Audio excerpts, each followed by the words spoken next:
Hola, ¿qué tal? La disminución de la fuerza y de la masa muscular tiene nombre.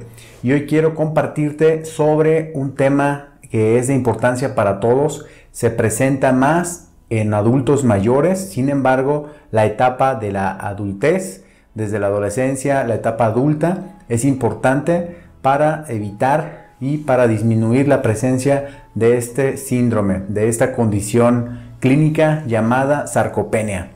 ¿Qué es la sarcopenia? Tal vez lo has escuchado últimamente un poco más. Bueno, no es otra cosa que la disminución de la fuerza, la disminución de la masa muscular y la disminución de la funcionalidad sobre todo. Este tema decidí hacerlo porque yo he trabajado con adultos mayores en investigaciones de universidad. Cuando hice mi tesis, mi protocolo o proyecto. Y bueno, es un tema que me gusta mucho porque incluye o se fusiona la parte deportiva, la parte de nutrición deportiva y ejercicio físico con lo clínico. Entonces hablamos nutrición deportiva y nutrición clínica. Tiene que ver, pues como te decía, más que con la masa muscular, la forma, el volumen, tiene que ver más con una disminución de la fuerza. El adulto mayor, bueno, se considera aquí en México a partir de 60 años, ya se es adulto mayor, y la definición para todo el mundo es a partir de los 65 años. Entonces, a partir de los 30 años, nosotros se pierde, o más bien una disminución en la tasa de la producción de testosterona, que esto, bueno, impacta, si no se tiene un cuidado o un estilo de vida saludable, pues en etapas mayores como la adultez, ¿no? La adultez como tal, el adulto mayor. No lo vas a notar de manera importante de los 30 años. Te comento que es una disminución progresiva, sin embargo no vas a notar como tal una disminución, pero sí a partir de los 50 años hay una disminución del 1 al 2% de la masa muscular, es decir, del volumen muscular, y de la fuerza el 1.5% se disminuye también a partir de los 50 años cada año, ¿sí? Eso que te menciono es una pérdida de cada año. Es decir, si yo tengo, por ejemplo, un peso de 80 kilogramos y eso a partir de los 50 años, ¿no? Supongamos que llevo con 80 kilogramos y cada año pierdo el 1%, sería aproximadamente 800 gramos por año. Entonces es de verdad significativo. A lo largo ya de 10 años serían como tal 8 kilos menos de masa muscular. Entonces tiene una implicación realmente importante. Entonces es bastante si no se tiene un cuidado, y lo mejor es en etapas tempranas. Entonces ya te comenté la definición de manera muy práctica. Tiene que ver con la disminución de la funcionalidad. Bien, vamos a las causas. Las causas de la sarcopenia tiene que ver con un estilo de vida, como ya te decía, poco saludable. Es decir, que no haya un ejercicio regular, que no hagas ejercicio, que no te alimentes adecuadamente en cantidad de calorías, pero también en el consumo de proteínas. Es muy crítico el consumo de proteínas para mantener la masa muscular. Obviamente influye o intervienen muchísimos procesos, no solamente es el consumo de aminoácidos y de proteína para la masa muscular, ya que siempre lo relacionamos o no lo han enseñado tal vez en un nivel básico. Sin embargo, bueno, tiene más implicaciones: la producción de hormonas, la producción de enzimas, de sustancias de nuestro cerebro, muchísimas funciones que tienen las proteínas en sí. Pero aquí hablamos de la parte estructural, del tejido estructural, que son la masa muscular, ¿sí? Entonces, por no consumir suficientes calorías, por no consumir suficientes proteínas, por no hacer ejercicio físico, por tener otras enfermedades, por ejemplo, enfermedades crónicas que se van deteriorando la calidad y el volumen de la masa muscular, como diabetes, hipertensión, enfermedades crónicas, no se diga cáncer o enfermedades donde el metabolismo se encuentra muy elevado, pues se compromete la masa muscular, se va a consumir para utilizarla como fuente de energía. Y si no estamos consumiendo de manera adecuada las proteínas que estamos utilizando, pues obviamente vamos a tener una pérdida gradual y a largo plazo, o en un mediano largo plazo, pues pérdida de la función. Bueno, ya mencionamos las causas de manera general. Como te comento, es algo que se da en el adulto mayor, pero ahora se está dando en etapas más tempranas, es decir, no a los 60 años, sino antes, a los 50 o antes, incluso 40, o hay estudios donde habla sobre la fuerza muscular o sarcopenia en adultos jóvenes, por obviamente hábitos, pues, hábitos tóxicos o poco saludables, y todo tiene que ver con un estilo de vida. Incluso el tabaquismo también, si te gusta hacer ejercicio físico y fumas, pues te va a costar muchísimo trabajo aumentar masa muscular, ya que degrada gran porcentaje de tejido muscular. ¿Cuáles son las consecuencias? Las consecuencias tienen que ver con la pérdida del equilibrio. ¿Cuántas veces hemos escuchado que nuestros familiares ya grandes, a nuestros abuelitos o personas grandes tienen caídas, tienen fracturas con frecuencia por caídas, por pérdida del equilibrio? Pues esto también se debe a la pérdida de masa muscular, sobre todo la fuerza y la función. Entonces ven la importancia que tiene. Claro que es importante vernos bien a nivel muscular, a nivel de composición, a nivel físico. Es algo muy agradable, pero no solamente es lo físico, sino tener más masa muscular te ayuda a tener menos enfermedades. La diabetes, por ejemplo, está mucho más, o mejor dicho, la glucosa se encuentra, pues ahora sí, directamente relacionada con el nivel de masa muscular que tenga una persona. Entre más masa muscular tengas, mejores son tus niveles de glucosa, ya que es el tejido periférico, el tejido a donde se va, donde se metaboliza o donde entra, digamos, de manera práctica la glucosa en nuestro músculo. Entonces es importantísimo, ¿no? Para evitar fracturas también, como te comento, la relación entre la densidad mineral ósea y la masa muscular, pues tiene todo que ver, ¿no? con el equilibrio y la coordinación, pues, neuromuscular. Entonces las consecuencias, esa es una de tantas, las caídas. El hecho de depender físicamente de alguien más, pues también tiene una implicación psicológica, aunado al adulto mayor, donde se presenta fragilidad, otro término que viene totalmente relacionado con la sarcopenia, donde el adulto mayor pues tiene menos resistencia a factores estresantes, a factores externos. Es decir, la reserva fisiológica, todos tenemos una reserva fisiológica ante el estrés. Entonces se disminuye, por eso gente o adultos mayores pues se irritan con más facilidad, se deprimen más fácilmente, por lo tanto comen menos. Al comer menos tienen menor calidad muscular, menor masa muscular, y finalmente pues pueden llegar a este síndrome geriátrico llamado sarcopenia, del que estamos hablando el día de hoy. Entonces, otra de las cosas también es la respiración también se viene alterada, ya que cuando hay un compromiso, es decir, cuando tu masa muscular se consume, no solamente es en los brazos o en las extremidades superiores o inferiores, es decir, brazos, piernas, también sucede a nivel de músculos respiratorios como el diafragma y los músculos intercostales, que nos ayudan a tener una respiración con un ritmo regular. Entonces esta también se ve alterada si no tenemos una cantidad adecuada de masa muscular. Entonces fíjate la importancia que tiene. Como te digo, no todo es estético, sino tiene mucho que ver a nivel metabólico. Bien, bueno, el tratamiento como tal que me compete a mí es en la parte nutricional meramente. Sin embargo, se utilizan, te lo menciono de manera general en cuanto a fármacos, se utilizan los anabólicos esteroideos por prescripción médica como tal, es decir, lo que tanto escuchamos en el deporte para aumento de masa muscular, que si son buenos, que si son malos, que si te hacen daño. Pero aquí estamos hablando de una condición clínica, no estamos hablando de deportistas, sino de personas, adultos mayores con este síndrome, con esta disminución de la masa muscular, pero sobre todo de la fuerza. Bueno, en cuanto al tratamiento nutricional, lo primero que se tiene que pensar antes de ver suplementos y mil cosas más y recetas que nos dicen, hay que ver el balance energético, es decir, las calorías que se consumen por día, que sean las adecuadas para esa persona, de acuerdo a su edad, de acuerdo a la actividad física o al estilo de vida que lleve la persona, y a las enfermedades si es que las tiene presentes, o enfermedades concomitantes. Entonces tiene que ver por esa parte. El consumo de proteína también tiene que ser específico. Se ha visto que de 1 a 1.5 para lo que es el mantenimiento de la masa muscular, y sobre todo en adulto mayor.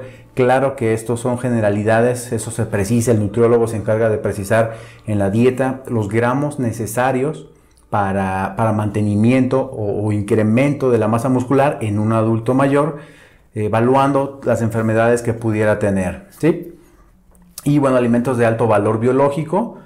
¿Cuáles son estos alimentos? Bueno, son todos los grupos de las carnes: el pollo, el pescado, carne de res, carne de cerdo, lácteos, todos los derivados lácteos, lo que es yogur, leche, y de fuentes de no origen animal o fuentes vegetarianas, bueno, combinar lo que son cereales con leguminosas o legumbres, como por ejemplo la tortilla y el frijol, pues es una excelente fuente de aminoácidos de alto valor biológico. Bueno, son el grupo de los de origen animal, como ya los comentamos.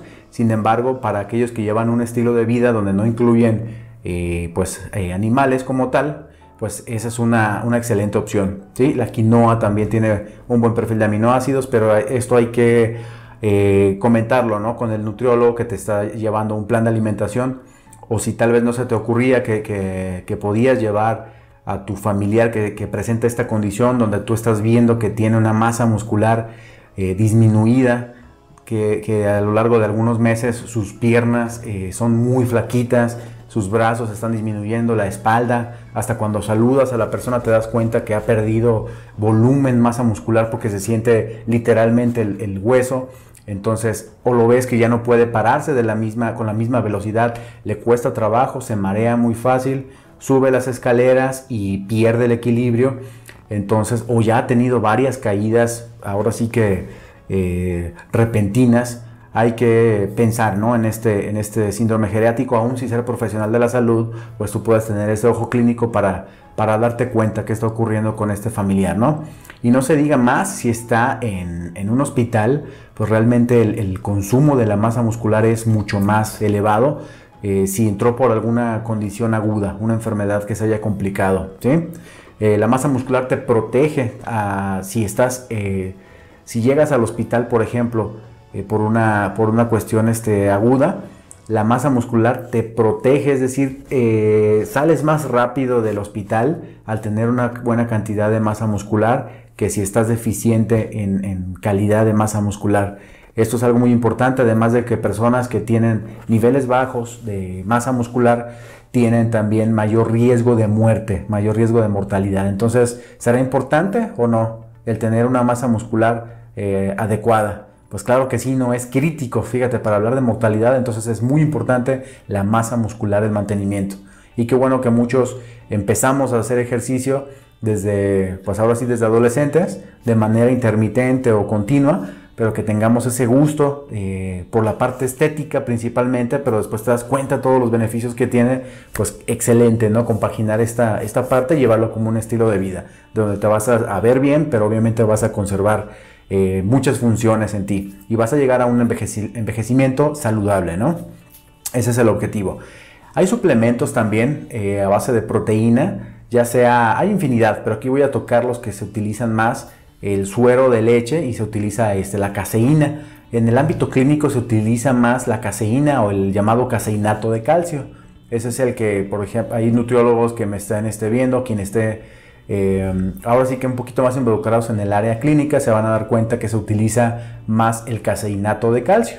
Claro que cada uno tiene sus ventajas y desventajas. En este caso la biodisponibilidad que se tiene con el suero de leche es muy elevada, pero bueno, es más utilizado y es más económico la caseína que se utiliza en hospitales, además de que nos provee de una liberación pues más sostenida y gradual de los aminoácidos, al ser la caseína una proteína más compleja que la proteína del suero de leche.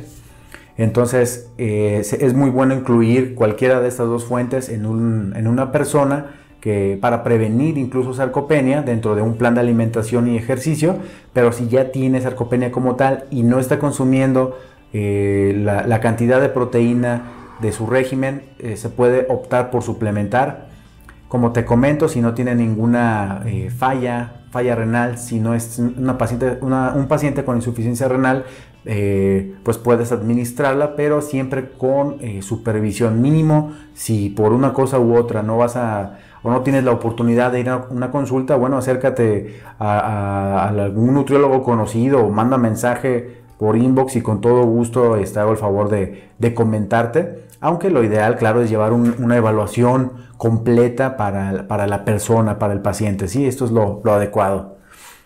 Y bueno, también tiene que ver suplementos que se ha visto en adultos mayores, es la leucina, pero más que la leucina es un aminoácido que se encuentra en alimentos de origen animal, principalmente en altas cantidades, y que se utiliza también en suplementos a través de los aminoácidos de cadena ramificada. Pero bueno, ese es otro tema, se utilizan bastante, pero donde se ha visto que tiene un efecto de verdad para aumentar la síntesis muscular es en el adulto mayor. Y no la leucina, sino un compuesto que ya es metabolizado por el organismo y se convierte o nos da como producto del metabolismo, que se llama metabolito, es el HMB, el hidroximetilbutirato. Entonces esta sustancia se absorbe o es el principio activo para aumentar la síntesis o activar la síntesis muscular, y es lo que va a permitir que se preserve y que aumente la masa muscular en conjunto, como te digo, con un estilo de vida. No solamente es un suplemento el que hace la magia, hay protocolos de estudio donde han hecho investigaciones y utilizan únicamente el suplemento, y se ha visto a lo largo de un protocolo de 12 semanas, se ha visto que hay un incremento en la masa muscular, en la funcionalidad y también en la densidad mineral ósea. Eso es algo muy, muy interesante. Además, en conjunto también con la vitamina D, es otro de los suplementos utilizados que ayudan a disminuir la degradación muscular, a aumentar la masa muscular y a preservarla. Entonces, esto es algo muy interesante. Eso lo tienes que precisar, como te digo, qué marca es la sugerida y cuáles son las unidades como tal internacionales que debe consumir la persona, ¿sí? Entonces, muchas de las veces algunos suplementos que creemos que funcionan para un atleta sano no tienen un efecto esperado. No porque funcione en el adulto mayor o en alguien que tiene alguna enfermedad va a funcionar igual en un atleta. Entonces, esto es a veces la disputa que hay o la polémica, ¿no? De que algunas cosas o suplementos que de verdad solo gastas dinero y no tiene sentido que los compres, pero algunos pues no se dan a la tarea de investigar y solamente por realizar la venta pues te dicen que este suplemento tal o cual funciona. Entonces hay que saber en dónde se aplica, en qué pacientes, cómo fue, si es solamente en la fase clínica, si no es en una fase de consumo humano. Entonces hay que tener para esto criterio, no porque veamos algo como tal que te hace 1000 cosas vayamos a comprarlo. Siempre hay que documentarnos y preguntar, ¿sí? Y bueno, también obviamente no menos importante, que de hecho es el primer estímulo o el estímulo más importante para la masa muscular, es el ejercicio físico, sobre todo ejercicio de resistencia. Es importante combinar ejercicio aeróbico o con ejercicio de contrarresistencia o ejercicio de fuerza. Pero aquí el que va a incrementar las fibras, el volumen de las fibras tipo 2, que son las que se disminuyen a lo largo de la adultez, son las fibras tipo 2. Entonces es lo que nosotros queremos incrementar el volumen para tener una funcionalidad adecuada. Entonces, ¿cómo sería la recomendación general? Bueno, entonces de 3 a 5 días de ejercicio de fuerza, y dentro de ello pues llevar una planificación. No es únicamente si no se tiene la capacitación como profesional, decirle de 3 a 5 días es algo muy muy general. Si tienes, por ejemplo, una especialización, es necesario realizarle un plan de entrenamiento a la persona, al adulto mayor, tomando en cuenta todo, las lesiones que pueda tener y las enfermedades presentes, los medicamentos que esté tomando. Entonces esto sería lo adecuado, ¿sí? Para evitar, por más sencillo que pueda sonar, sugerirle a la persona que vaya al gimnasio, puede tener alguna lesión o alguna caída, o lastimarse como tal si no hay alguien que esté cerca de la persona, ¿no? Entonces es muy importante saber cómo transmitir esta prescripción del ejercicio físico y acudir con profesionales para que ocurra esto, ya sea el entrenador que esté de verdad capacitado para esta condición, que tal vez generalmente las personas que van al gimnasio no son adultos mayores. Esto está cambiando cada vez más, o están acudiendo a espacios donde ellos se sienten a gusto y se les pueda brindar una programa de entrenamiento personalizado, ¿sí? De acuerdo a lo que es la edad. Si nunca ha hecho ejercicio físico, pues obviamente es una metodología específica de trabajo para para esta población, ¿sí? Y bueno, pues si tienes alguna duda, si te gustó el video, si quieres preguntarme algo específico sobre las dosis de suplementos, sobre el ejercicio físico, sobre si la persona está apta para, si algún familiar tuyo tiene esta condición, lo has notado y no sabías que esta situación tiene hasta nombre, pues obviamente hay un tratamiento para ello, ¿sí? Y pues con todo gusto de poderte resolver tus dudas, déjalas aquí en la caja de comentarios. Espero te haya gustado esta transmisión y posteriormente vamos a hablar más específicamente de un artículo que tiene que ver con la fuerza. Este estudio lo hice en la ciudad de Uruapan, en la Universidad Vizcaya de las Américas, con 170 alumnos, entre ellos hombres y mujeres, donde les medí la fuerza muscular. Esto se hace, por cierto, con un dinamómetro, es el que mide la fuerza muscular, y la masa muscular lo hacemos a través de bioimpedancia eléctrica, que es con báscula. Es algo muy sencillo de utilizar en la consulta para hacer diagnóstico de sarcopenia. Y bueno, te voy a estar platicando más adelante qué ocurrió con este estudio interesante con los alumnos. De hecho, eran mis alumnos y les hice esta prueba, además del nivel de actividad física que ellos tenían, pues para conocer el riesgo o la proyección que ellos pudieran tener en una adultez, en un adulto mayor, ¿sí? En una etapa de adultez. Para obviamente tomar medidas y crear programas para que no aparezca esta enfermedad aun cuando son jóvenes. Con todo gusto déjame aquí todas las dudas que tengas, espero te haya gustado la transmisión. Te mando un abrazo y hasta la próxima.